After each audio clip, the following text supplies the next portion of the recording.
First question, please, Shahid Hashmi. Good evening, Usman. Must have been a memorable 100. What are your feelings on missing it? Sorry, what was the question? Must have been a memorable 100. What are your feelings on missing that 100? No, look, it's disappointing. Cricket's a funny game. 3 runs.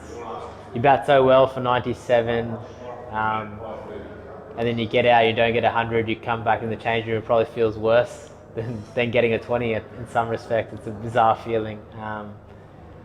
Yeah, I would have loved 100 out here. Rawalpindi, Islamabad, where I grew up. I would have loved it for my family, for mum and dad. I know they would have been watching back home. For my wife too, who's pregnant with our second child. I think I would have brought a lot of joy, but at the same time, I think my mum and dad and Rachel, my wife, would have loved me being out there. I was having a lot of fun. I was enjoying playing, and to put it in perspective, I wasn't even in the Australian team a few months ago, so I'm very grateful to be here, and I'm happy that I contributed for the team at the end of the day. Andrew Ramsey, please. Hi, Usman. Did you know that one had come off the glove straight away? Did you think that destiny was moving on your side and it was given not out? It was touch and go. I felt it graze my arm. I thought it might have nicked my glove, but yeah, look, it was one of those ones where I thought, I think that's hit the glove, but I wasn't 100% sure. It was probably me just willing it myself in my head, telling myself that I wasn't out more than anything, but yeah, I was clearly out. So disappointing way to go, but that's cricket. Scott Bailey, please. Well done. Just went on the say of the game, mate. Do you still think there's a chance of a result here? Marnus spoke about last night trying to build a lead and doing the job on day 5. Is that still where you see this game going? Or the way the pitch is that likely to make it pretty hard, do you think? You got to respect Test cricket. You got to respect the wicket. You got to respect the opposition. I think tomorrow's another big day for us.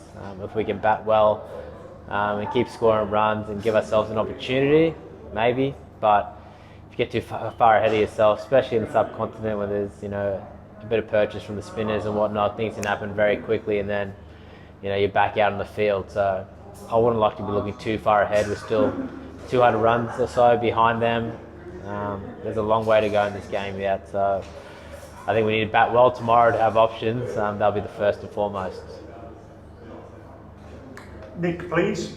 Thanks, Brian. Usman, you spoke in Sydney earlier this year about how you had some reluctance about opening the batting and the difficulties of opening the batting. Do you feel more comfortable now that you have had a couple of test matches partnering with David at the top of the order? There was never any reluctance to opening the batting. I batted everywhere from 1 to 6, and generally openings probably the hardest position out of all of them because you have to face a new ball every time. I think most players will tell you that. But I've scored runs at opening. I've scored runs all through the list. I'm just, at the moment, the opportunities to open for Australia, and I'm really enjoying it. Enjoying a lot more than the last week that we played out in that pink ball game at Hobart. That was a minefield. So, I love batting with Davey. We've known each other for such a long time, so it doesn't matter where I bat, to be honest. Tom Deason, please. Hey, Usman, just checking if you had any long-lost relatives in the crowd today or this week at all. Sort of now that you had sort of stepped on the field with Pakistan, is what you expected? I know you weren't sure what it was going to be like when you got here. I don't think I have any long-lost relatives in Islamabad. Most of my relatives and family are from Karachi. I was the only person born in Islamabad because my parents moved here for work. So the next test match is where all the relatives are in Karachi. So we'll have to wait and see then. But no, it's been awesome playing out here. Honestly, it just feels like any other game. I remember being out there at day 1 and just looking around and thought to myself, I could be anywhere in the world right now. I could be, you just don't know. You're in the cricket field. The crowd was going off, playing another game. which is a really nice thing. I think that's when you enjoy the cricket the most. You know, it's a nice feeling ground. It's not too big. It's nice and open. So really enjoyed the atmosphere out here. Alex Malcolm, please. Well, playing Usman, you appear from the outside to be playing with a clarity of mind and a freedom that every batter chases over their career. Can you give us some insights into, I know you talked about it previously about arriving at this spot, but what's the secret to where you are now in terms of the mental space that you're in and the way that you play? No, look, I felt really good today. I felt mentally in a really good spot, even coming into it. I guess probably because I've been out of the system. I've been out of Cricket Australia for 2 years. I know it's not the end anymore. I had 2 years out where I thought I wasn't going to play for Australia again, and they were 2 really good years. I had a lot of fun. Rach, my wife, and I, we had a daughter. A lot of good things outside of cricket. Gives you a lot of perspective. There's a lot of things happening, you know, right now. We've obviously had a pretty big week in terms of Australian cricket. A couple of greats passing. We had massive floods in Queensland, Brisbane, where I lived back home. I think all these things end up putting perspective, and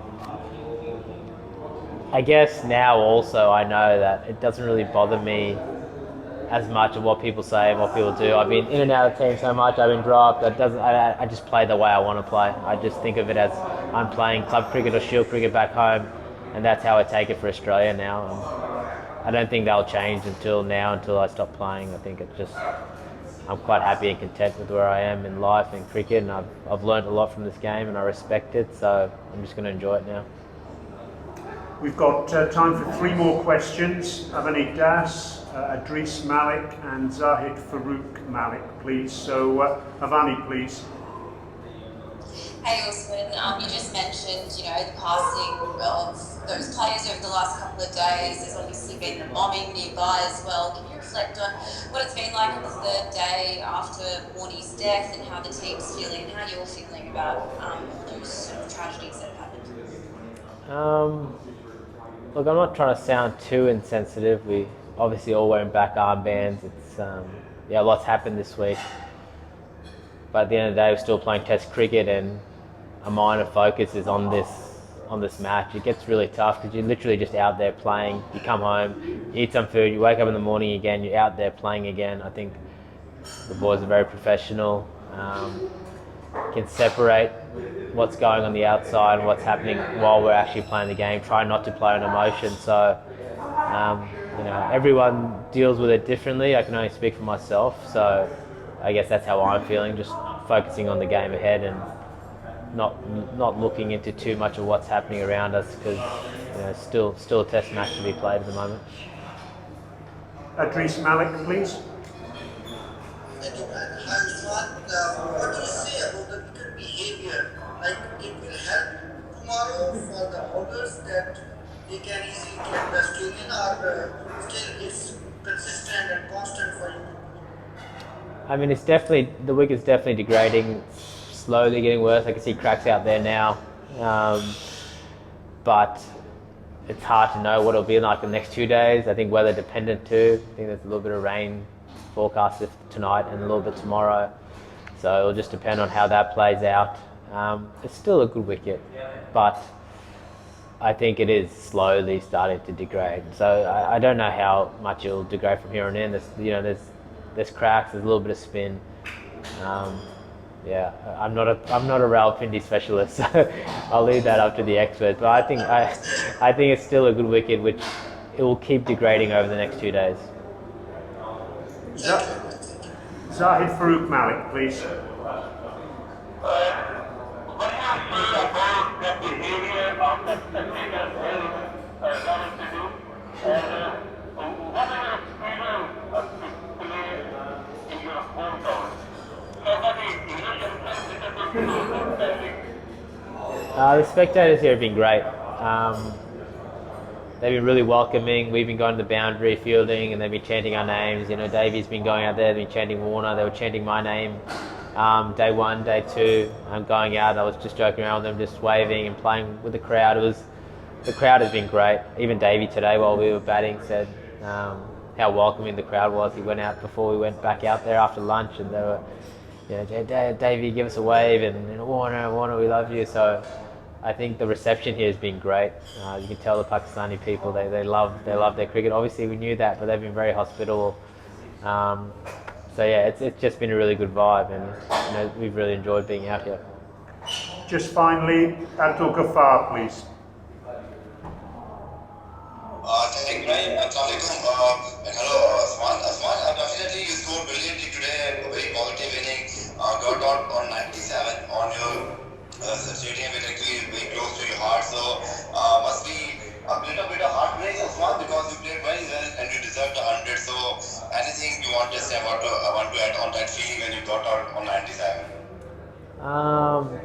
No, look, I'm a big believer. Obviously, I'm a Muslim. I believe in God, and I trust what happens, good and bad. You have to take him equally.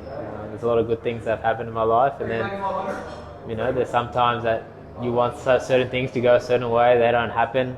I think you just have to accept that and move on. Take the good with the bad. I'm very grateful. As I said earlier, it does suck when you get out for 97. It's not fun.